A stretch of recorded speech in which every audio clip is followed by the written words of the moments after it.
Hello everyone, it's me Clayton. I just finished watching episode 4 of The Proud Family Louder and Prouder. This is where we're finally introduced to Maya and KG's fathers, Randall and Barry, played by Billy Porter and Zachary Quinto. And as a fan of Mr. Quinto, ever since his work in Heroes and the Star Trek films, I gotta say, I am liking both his character and Billy Porter's character of Randall.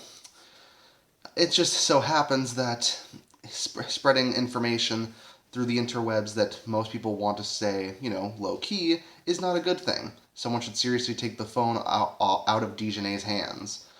But let's get to the story, shall we? The story is after Oscar Proud ends up meeting Sunset's new partner on the Force, Barry, played by Zachary Quinto, he happens to get tickets for La Cienega and her friends to see a musical artist. But at the concert, Dijonay notices that Maya and KG have two dads, both Barry and his husband Randall. And she happens to spread information of this over the internet. Naturally, it spreads like wildfire, and both Maya and her brother end up getting mocked on school, and they're not exactly pleased that Dijonay has very loose lips and even looser fingers. But of course, Oscar isn't exactly the biggest.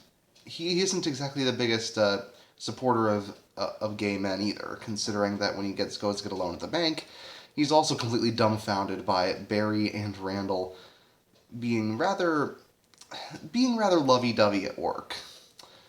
So, yeah, the episode, in my opinion, the episode really could have went downhill and could have been filled with a lot of homophobia on our main character's side. But not only does it seem like it not only does it seem more like it's these characters making naive decisions and some being generally behind the times, but it feels generally well-natured when it comes to that, mainly because neither Barry or Randall come across as stereotypically gay.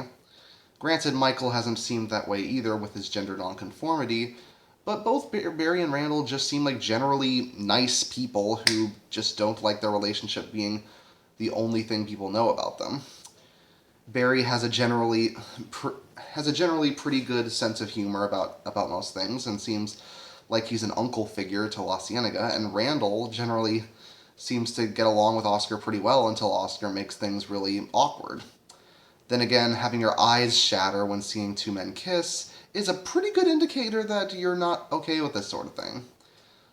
And like I said, the cartoonish way that they handle a lot of these expressions really does work wonders.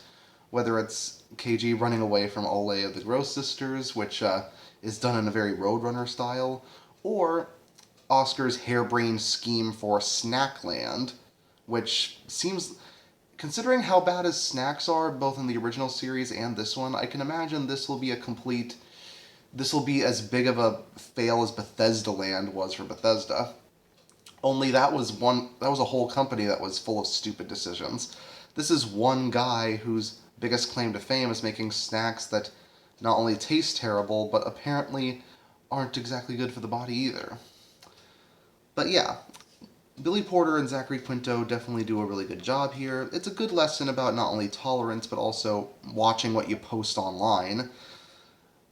And it also happens to have both Barry and Randall seem like a generally likable couple without making them, too on the nose. Well, they're still very lovey-dovey with each other, but at the same time, it feels like they aren't defined solely by being gay, which I do appreciate. And yeah, I'm wondering how this Snackland thing is going to go for it, considering that the next episode seems to be about said amusement park. But we'll see when we get there. See you next time.